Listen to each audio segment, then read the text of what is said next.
Good afternoon, everybody. House State Affairs will now come to order for our second session of this beautiful day. I'd ask everyone to take a seat, have your phones turned to silent. If you plan on testifying, you need to sign in the back. If you have handouts, have the pages distribute them. If you're a lobbyist, please have your badge on and that it is clearly visible. And if you're wearing a hat, please remove it to testify. If you're joining us online, our email address is housestateaffairs@sdlegislature.gov. A reminder that all testimony and all questions this afternoon should be addressed through the chair. At this time, I would ask the secretary to please call the roll. Representative Baumüller. Present. Emery. Here. Gosh. Here this time. Hanson. I'm here. Healy. Present. Heineman. Here. Jamison. Here. Lems. Here. May. Reich. Here. Schaefbauer. Present. Overwig. Here. Odenbach. I'm here. We have a quorum, Mr. Thank you, Madam Secretary. Okay, we do have a quorum. At this time, the chair will entertain a motion to approve the minutes of our last meeting. Mr. Chair. Second. Motion by Healy, second by Overwig to approve the minutes. Those in favor would please say aye. Aye. Those opposed, no. The minutes are approved. The ayes have it. Okay. At this time, I would ask our pages to please come up to the microphone, introduce yourself, state where you're from, and briefly mention any future plans.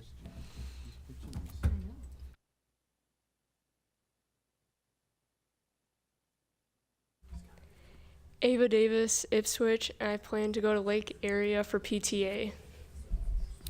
One second, I think we have a before you brief leave. personal privilege from Representative Gosh. Well, I want to ask you a question. This is on the record. Who's your favorite District 23 legislator of all time? Point of order. I don't know if that's... Poor kid. Justin Davis. Oh, excellent, excellent. Okay. Next up.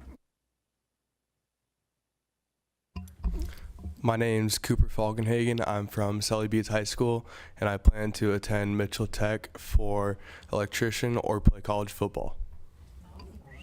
Excellent. Thanks for being here. Is there any other personal privileges or announcements from the committee this afternoon? Mr. Chair. Oh, Representative Overwig. I would just like to comment on what a nice little mustache you got going there to our page. I like it. Keep it up, buddy. Ah, this committee this afternoon. Wowza. Okay. All right.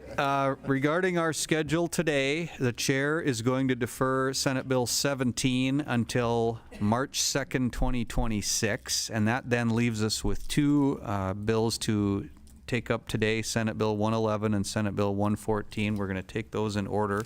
So we're going to start out today with Senate Bill 111. An act to require that social media companies provide collected personal data of a user at the user's request and maintain transparent interoperability interfaces. Is there any proponent testimony? Welcome. Well, hello. Thank you, Mr. Chair, members of the committee. Representative Caden Whitman, District 15. I bring before you today Senate Bill 111. This bill is about something pretty simple: ownership and the portability of personal data. Right now, if a South Dakotan wants a copy of the data that they have generated on a major social media platform, or if they want to take their social connections and content to another platform, it is usually difficult, inconsistent, and practically impossible.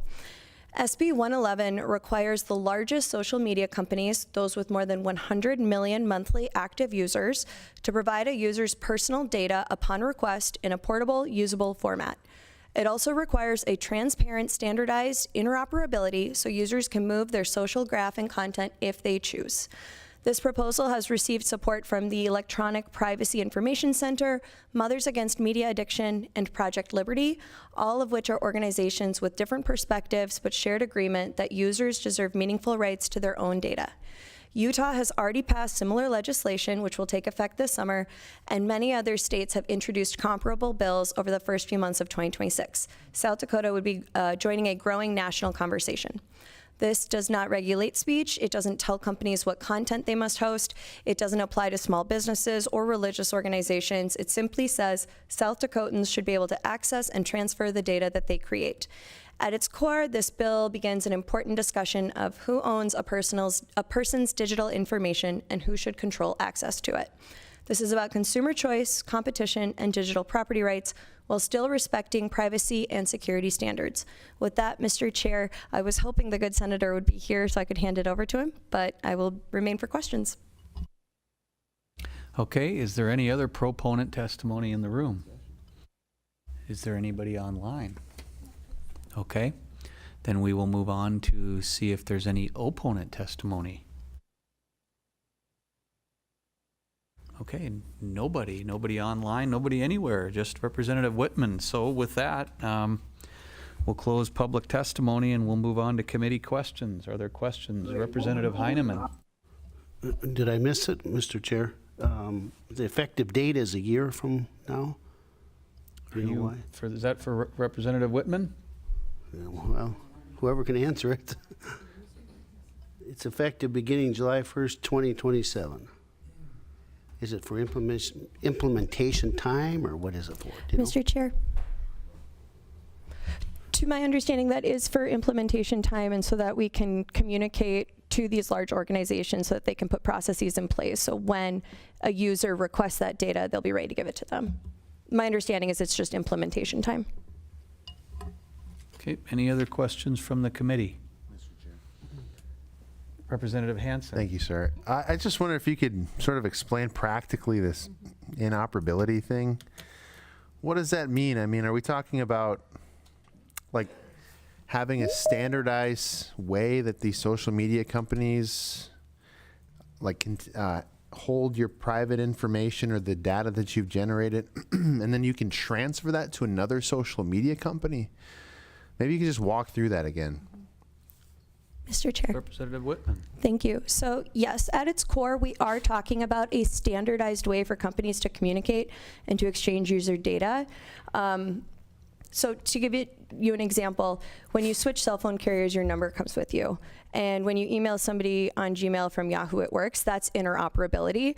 It means that different systems can talk to each other using a shared language or standard. So under SB 111, interoperability means that a user can export their personal data. That data is provided in a machine-readable format, and it uses an open protocol.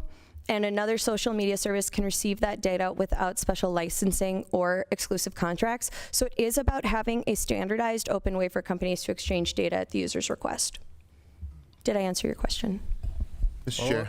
Rep. Hansen. I think so. I'm just wondering, you know, where does this come from? You know, why do we want to be able to transfer I understand why we would want to be able to get the data, you know, so we can see what we've done, what information that we've generated on a particular platform. But why, explain the transfer to another social media company. Like, why would you want to be able to do that? Mr. Chair. Rep. Whitman. Thank you. So right now, big platforms benefit from something called network lock-in, which people can stay not because they love the platform, but because their connections are there and they don't have a way to retrieve their data from it. So in effect, people stay with these on these social media platforms because they have right now no way to retrieve their data. And if they had a way, perhaps they would choose a different social media platform. Follow up, Rep. Hansen. So are you saying this would allow a user to like take all of their posts that they've made on a particular platform and transfer those posts onto another platform? Like, can you take your posts from one wall, let's say, and like transfer them to another wall? Mr. Chair. Rep. Whitman. I can't say for certain that I would speak to how moving your MySpace profile to your Facebook would look like. I think at the core of it, what this bill is really about is less about how do we make it easier to switch platforms and more about how do we make sure that the user has access and owns all of the data that they've put on social media since the beginning. Any other questions from the committee? Rep. May. Thank you, Mr. Leader. Representative, who enforces this? Mr. Chair. Rep. Whitman. That's a great question. Could I look at the bill for just a moment? This is what I get for agreeing to Prime the day before.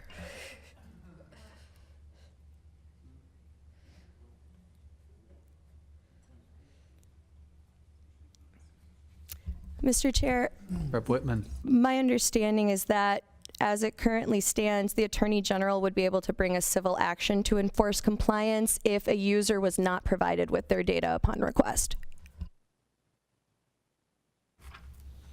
Any follow-up, Representative May?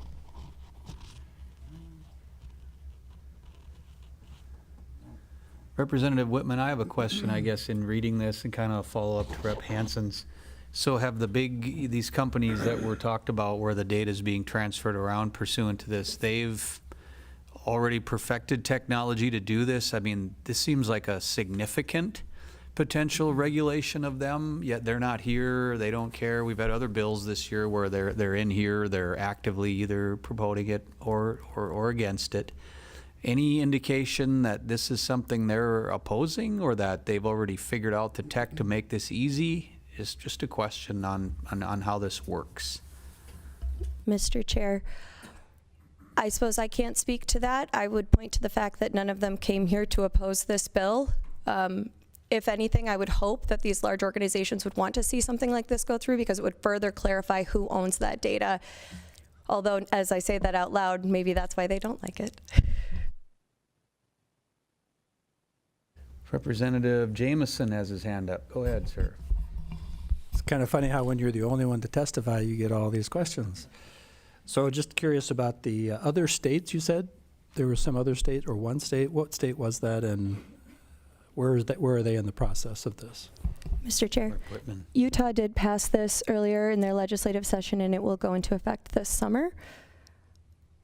Some of the other states that have brought this forward include Colorado, Virginia, and Texas are currently debating it in a very similar format to what you have in front of you today.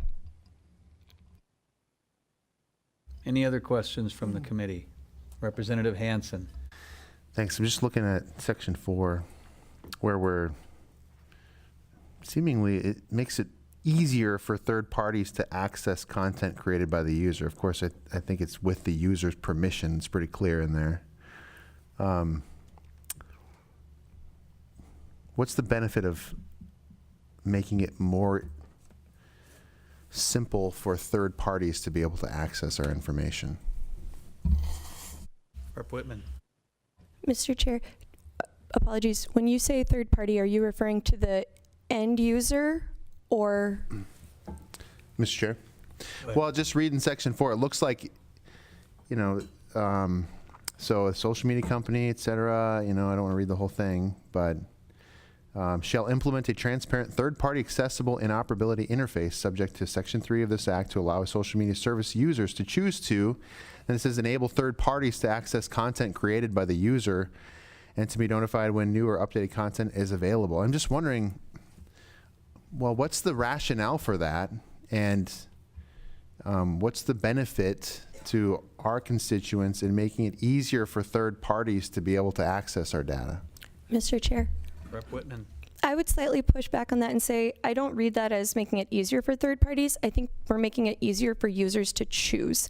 Third-party access only happens when with the user's permission, and this language would allow or would prevent large platforms from trapping users in closed systems and further encourages competition and innovation, in my opinion. Representative Whitman, in your testimony, you mentioned a few third-party groups who've been in support of this act. I'm wondering if you could reiterate who those were. Yes, Mr. Chair. The Electronic Privacy Information Center, Mothers Against Media Addiction, and Project Liberty are 3 of the organizations I mentioned. Okay, thank you. Rep. Overweg. Thank you, Mr. Leader. So, in section 4, so really you're just giving permission for the 2 entities to trade,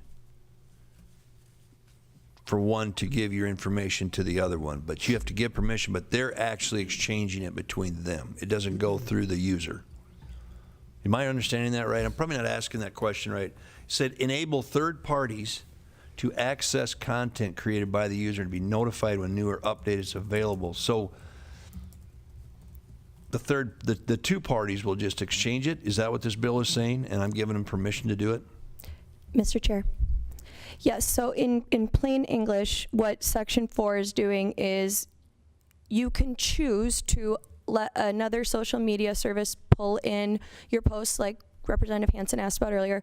You can choose to let a third-party app mirror your content, or you can choose to allow a service to automatically receive updates when you post something new. So what it does is allows ongoing synchronization if the user opts in, instead of requiring the user to export the file once and then upload it manually.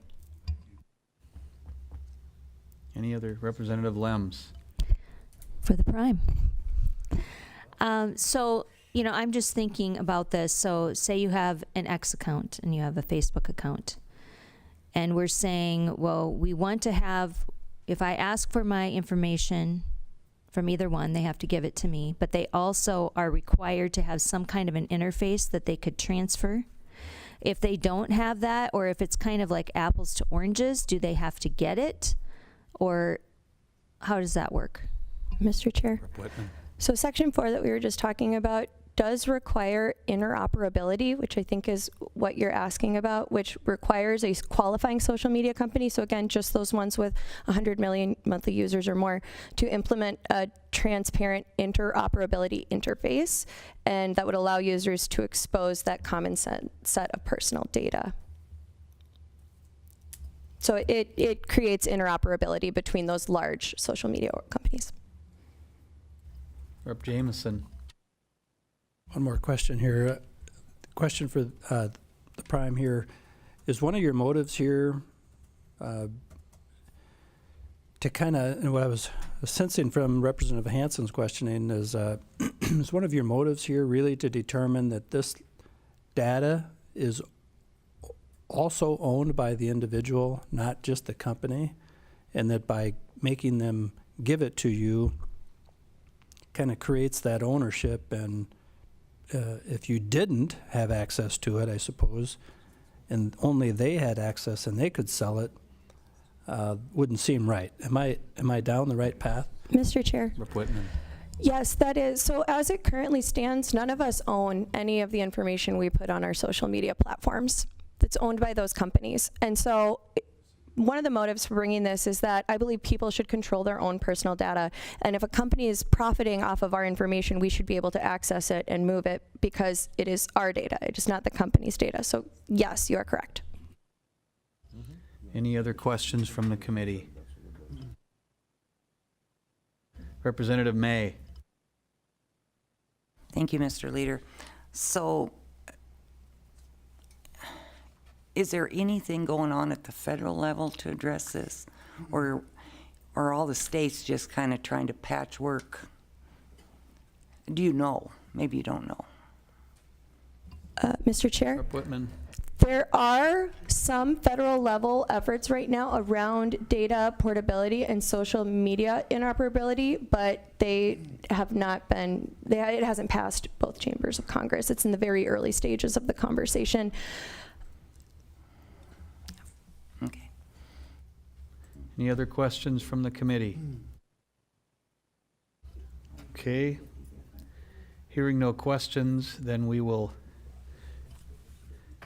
turn to committee discussion and release from this questioning the Prime, who I must say did a great job on this bill, answering all our questions. So with that, we will turn to committee discussion and or action.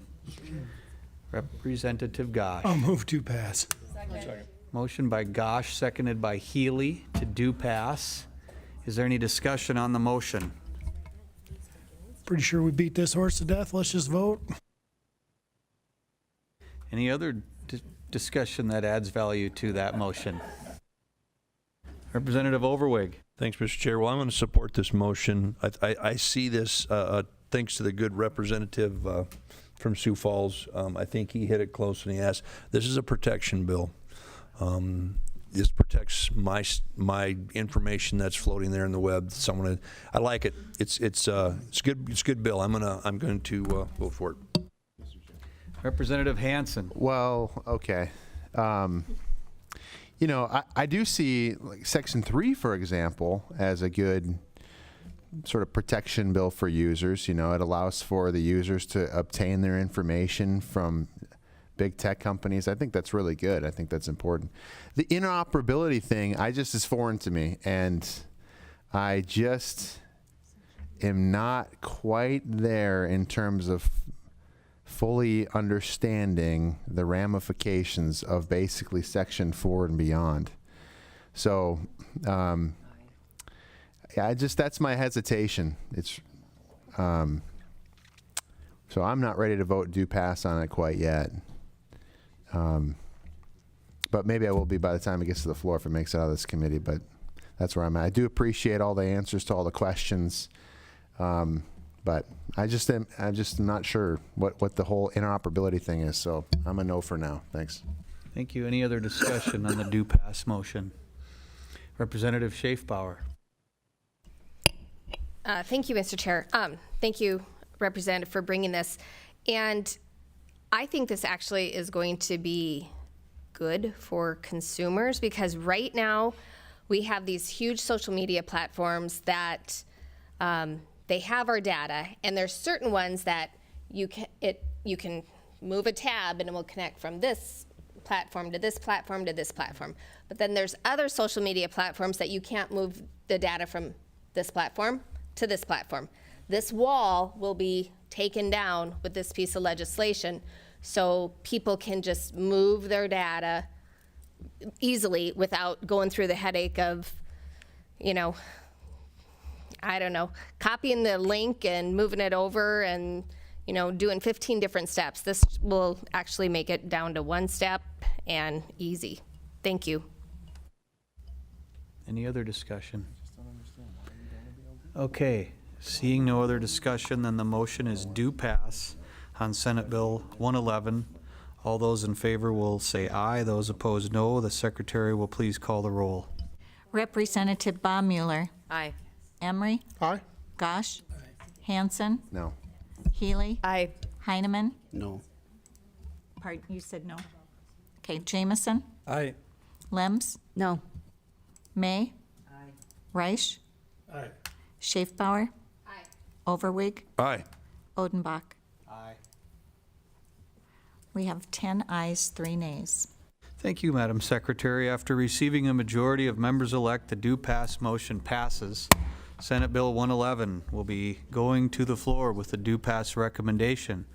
Moving right along to our last item for the afternoon is Senate Bill 114, an act to provide for the publication of ballot images and the cast vote record of automatic tabulating equipment. Welcome, Senator Pischke. Well, thank you so much, Mr. Chair and members of the House Senate State Affairs Committee. My name is Senator Tom Pischke, residing in Dell Rapids and come from District 25.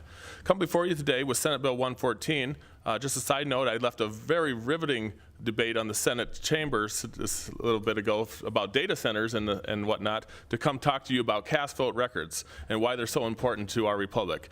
Free and fair elections are the foundation of our republic. They give a voice to every citizen and legitimize every government official. Because elections are so central to our government, they must not only be secure, they must also be transparent and verifiable by the public. That's why I believe that this legislation is necessary and that the cast vote records, or the CVRs, should be made public, should be public records for elections. I want to point out that cast vote records are not tied to a voter's identity.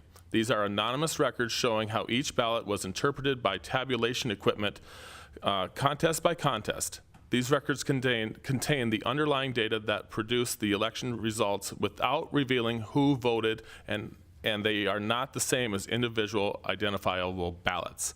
As a legislature, we provide transparency in the budget-making process, we provide transparency in the legislative process, and because of that, the people deserve transparency in these elections, and the people deserve this. Election results should be no different. When cast vote records are kept secret, voters are asked to just trust the results without the ability to independently verify them. Trust is important, but election results should never rely solely on blind trust.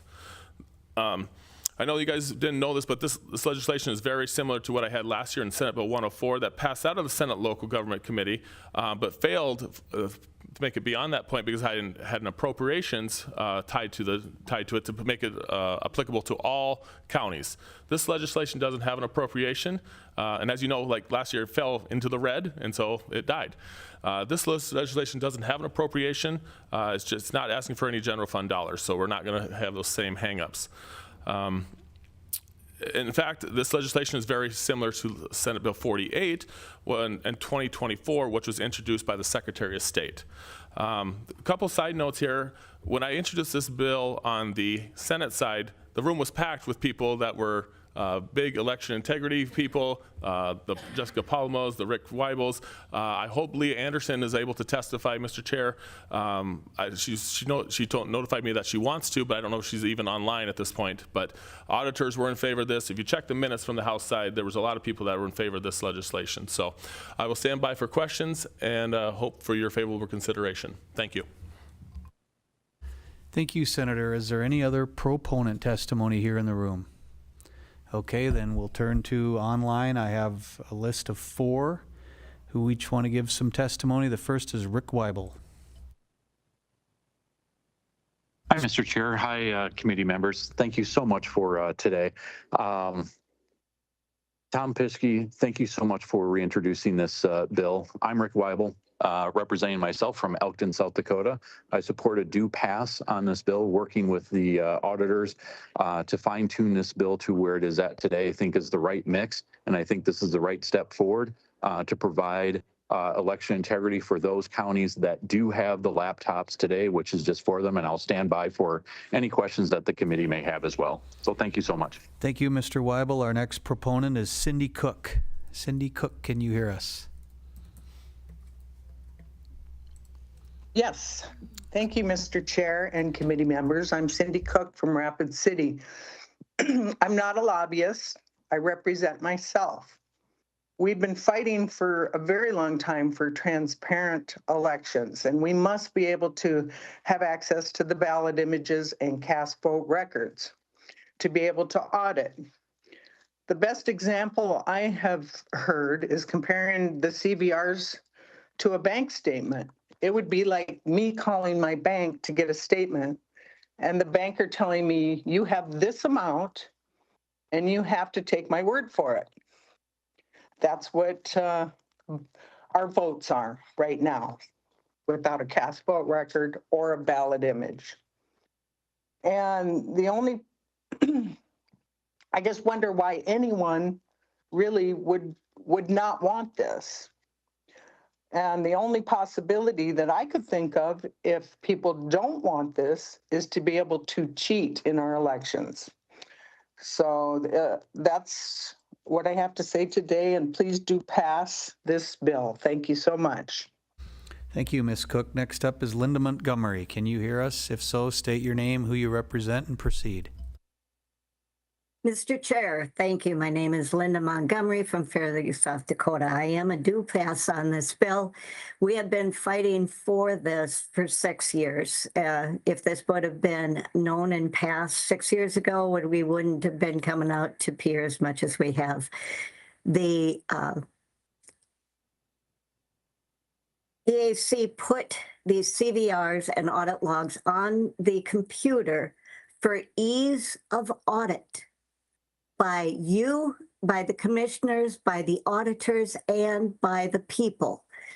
This is a no-nonsense bill. It really does give us true, free, fair, and transparent elections. All they have to do is turn them on. There's a very easy solution to the people and you and the commissioners to be able to see and audit the tabulators. Please do pass. Thank you very much. Thank you, Ms. Montgomery. Our final proponent online is Leah Anderson. Ms. Anderson, please state your name, who you represent, and proceed. Thank you, Mr. Chair. Leah Anderson, Minnehaha County Auditor. As the largest county in the state, we are one of the 4 that have the capability of producing this information. I've looked at these records. I think this bill is great. It's a great first step in providing transparency to the people. And I just want to say I fully support this bill. It doesn't require any county that doesn't have the capability to purchase the equipment. So this would be something that's easy to comply with and be able to put this information out to the public. So thank you. Do pass. Thank you, Ms. Anderson. Is there any other proponents here in the room?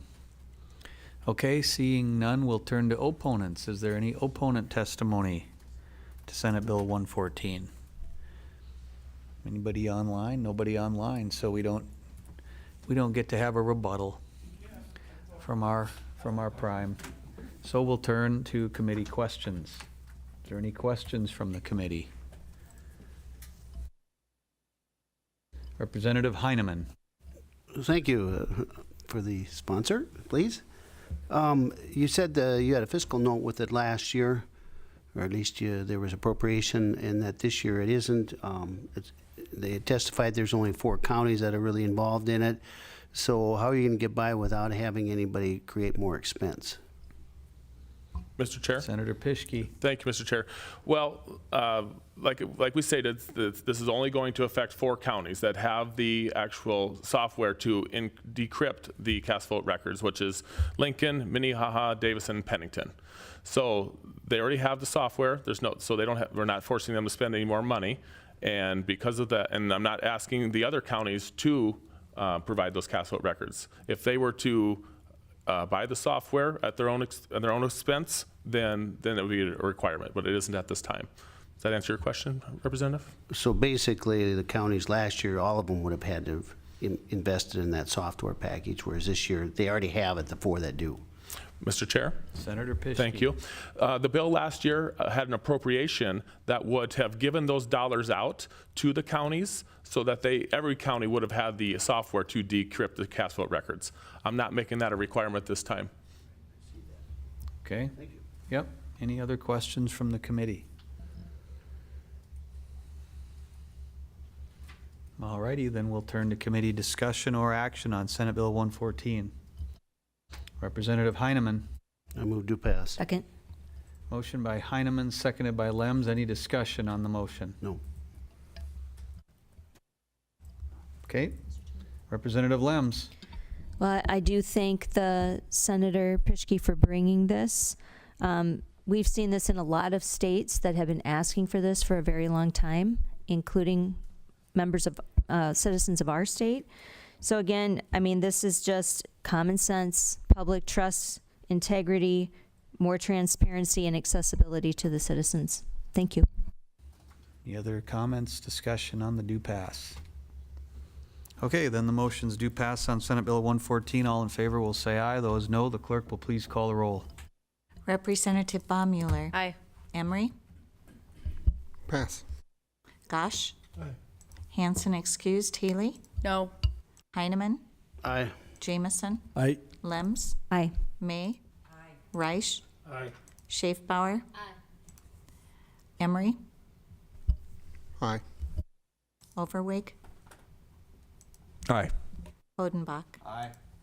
11 ayes, 1 excused and 1 nay. After receiving a majority of members-elect, the do pass motion passes. Senate Bill 114 will go to the floor with a do pass recommendation. That wraps up this afternoon's session. And so I would entertain a motion to adjourn. Motion by Heineman, seconded by Jameson. All in favor would say aye. Aye. Those opposed, no. We are adjourned.